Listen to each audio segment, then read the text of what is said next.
বাংলাদেশে আসলে pioneer industry যারা করেছেন তার মধ্যে জেএমআই যারা সিরিঞ্জে বাংলাদেশে বেসিক্যালি পায়োনিয়ার বলা যায়। আপনি 2 মিনিটের বেশি নেবেন না রাজা ভাই। আমি আমার জীবনের গল্পটা শুধু শোনাতে চাই। 2 মিনিটের মধ্যে শেষ করেন। কেন শোনাতে চাই? ডাক্তার আব্দুল্লাহ মোহাম্মদ তাহের সামনে ওনাকে দিয়ে 14 গ্রামে ঢাকা ছেড়ে একটা দোতলা ঘরের ভিতরে 3টা প্রোডাক্ট 50 জন লোক নিয়ে আমি আমার প্রতিষ্ঠান শুরু করি। আমি জাপান থেকে ফেরত এসেছি আমার দেশের জন্য। আমি ইকোনমিক্সে মাস্টার্স করছি চট্টগ্রাম বিশ্ববিদ্যালয় থেকে। 1650 টাকা হলো স্যালারি তখন। আমি যদি চাকরি করি এটা দিয়ে হবে না, আমি জাপান চলে যাই। তো ভাই জানে উনি উদ্বোধনে, উনি যেহেতু লোকাল এমপি ছিলেন, মাস্ট ওনাকে আমার দাওয়াত দিতে হয়। ওই সূত্র ধরে আগের গভর্নমেন্ট আমাকে বেঁধে জেলখানায় নিয়ে রেখেছে। গেল একটা কথা। দ্বিতীয় কথা, আমার গ্রুপে $100 মিলিয়ন আমি এফডিআই নিয়ে এসেছি। জাপান মোস্টলি $80 মিলিয়ন আমার কোম্পানিতে ইনভেস্ট করছে। আমার নামে কেউ একটা মিথ্যা কথা বলল, সরকারের লোকেরা তা তো দেখবে ওটা কি সত্যি না মিথ্যা। আমাকে KN-95 এর অর্ডার দিয়েছেন, আমি ভুয়া KN-95 সরকারকে সাপ্লাই দিয়েছি। এই একটা মিথ্যা অপবাদ। অথচ সমস্ত পত্রিকা, এমন কোনো একটা পত্রিকা আমি দেখি নাই যে পত্রিকাটা লিখছে যে না এটা তো মিথ্যা, আমরা তো অর্ডার শিট চাইছি, ওরা তো দিতে পারে না। আমাকে যদি KN-95 অর্ডার দিয়ে থাকে তাহলে সেই অর্ডার শিটটা কোথায়? 13 দিন পর কোর্টের জাজ নিম্ন আদালতেই দুদকের মামলায় এভাবে আমার সামনে উনি ফাইল ছুঁড়ে ওই লয়ার মুখে ফেলে দিয়েছে যে আপনারা এরকম একটা বেইজ্জতি করেন মানুষকে। আমি বাইরে আসি, আলহামদুলিল্লাহ। আমি আরেকটা কথা দিয়ে শেষ করতে চাই।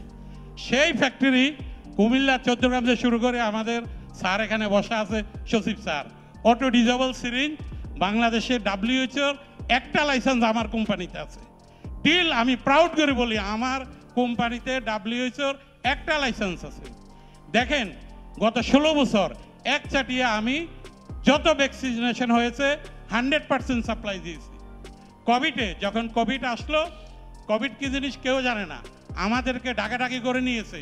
আমি 30 কোটি কোভিড সিরিঞ্জ গভর্নমেন্টকে সাপ্লাই দিয়েছি, কোনোটা অর্ডারে দিয়েছি, কোনোটা মুখের কথায় দিয়েছি। অথচ আজকে সেই সিরিঞ্জ একটা মাত্র কোম্পানি আমি সাপ্লাই দিই, গত 3 বছর 1 পিসও আমার থেকে নেওয়া হয় না, এগুলো বাইরে থেকে চলে আসে। কিভাবে আসে? যারা সরকারে আছে আগে আমাকে হেল্প করাতে, সেই 14 গ্রামের একটা ছাপড়া থেকে আমি আজকে 9000 লোককে কর্মসংস্থান করেছি 26 বছরে। তাহলে দেশে কি লোক নাই? তাদের কি কেউ হাতের অবধি এটা বাইরে থেকে আসতেছে না? তাহলে কেন এই প্রশ্নটা আসে না যে এই কোম্পানি 16 বছর প্রুভেন এই ভ্যাকসিনেশনে যে কথাটা প্রাউড করে আপনারা বলতেছেন যে আমাদের শিশুদের 5.5 কোটি বাচ্চার ভ্যাকসিনেশন আমার প্রোডাক্ট দিয়ে হয়েছে, অথচ 3 বছর একটা প্রোডাক্ট আসে না, বাইরের প্রোডাক্ট চলে আসে। কিভাবে আসে? 99 থেকে আজ পর্যন্ত এই মেডিকেল ডিভাইস আমরা 99% মেডিসিন করি, অথচ মেডিকেল ডিভাইস আমরা 10%ও করি না। অথচ সেম মার্কেট ইজ সেম। আমি বহুবার রিকোয়েস্ট করেছি আপনারা মেডিকেল ডিভাইসের একটা আলাদা ইন্ডাস্ট্রি সেক্টর নাম দিয়ে এটার জন্য আলাদা কিছু গঠন করেন, কিন্তু না, এখনো আমরা লোকালি 10% করতেছি, আমরা 90% ইনপুট করতেছি। আপনি এক রাত্রে ইন্টারেস্ট রেট ডাবল করে দিয়েছেন। আমাদের তপন ভাই এখানে আছে, জিজ্ঞাসা করেন, এক রাত্রে 7% ছিল, এখন 14%। তাহলে আমি কই থেকে এই ওনার 18 কোটি থেকে 36 কোটি টাকা দিব? স্যারের কাছে দেখলে চোরের মতো লাগে আমাকে। যাই ওনার কাছে, স্যার আমি কোথায় দিকে দেবো? 86 টাকার ডলার 122-25 টাকা হয়ে গেছে। আমাদেরকে স্যাররা এখন ওষুধ প্রাইস করা হবে, আমাদেরকে থাকতে দেওয়া হবে না। আমরা ওষুধ বানাবো, আমাদেরকে থাকতে দেওয়া হবে না, ওনারা ওষুধের দাম দিয়ে দিবে। এগুলো ভাই কি আমি জানি না। আমার মন চায় যে প্রেস ক্লাবে যে একটু বিষ এনে আমি খেয়ে মরে যাই, যে মানুষকে বুঝাই দিয়ে যায় সক্রেটিসের মতো আমি ওষুধ বানাবো, আমাকে সেখানে রাখতে দেওয়া যাবে না। এটা কি ধরনের কথা আমি বুঝতে পারি না। আমার খুবই কষ্ট হয় আমি কেন বিদেশ থেকে চলে আসলাম।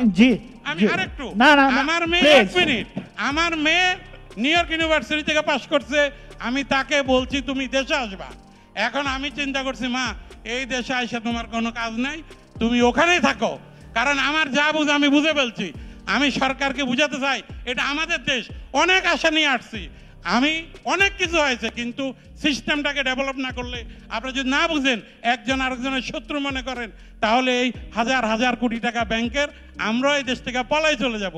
তখন কথা হবে যে আমরা ব্যাংকের টাকা মেরে দিয়েছি। ব্যবসায়ীদেরকে সম্মান করেন। আমাদের তপন ভাই তো কিছু বললোই না, একটু ওনার আবেগের কথা বলছে।